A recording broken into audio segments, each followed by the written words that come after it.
আসসালামু আলাইকুম। আবারও স্মরণ করে দিতে চাই যে আসলে ক্ষমতা কখনো চিরস্থায়ী না।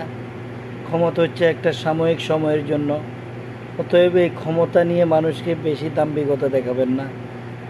এই যে বিগত 18 মাস বা 17 মাস এই উপদেষ্টাগণ মানুষের সাথে যে সাপ লুডো খেলছে, মানুষ তাদেরকে আজকে যখন পদত্যাগ করছে, প্রত্যাখ্যান করছে। দেখেন, এখানে বিরোধী দল হইতে প্রধান দল তারা শপথ গ্রহণ করছে, ওদেরকে কোনো দামে দিচ্ছে না। তো অতএব সময় সাথে নিজকে সংযমী করুন, ভালোভাবে চলুন, মানুষের প্রতি দয়া এবং ভালোবাসা রাখুন।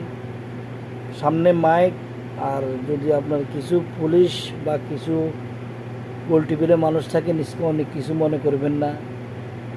আজকের এই ছবিটা দেখার পরে অনেকে বুঝবেন, নেতার পিছনে বেশি ছুটবেন না।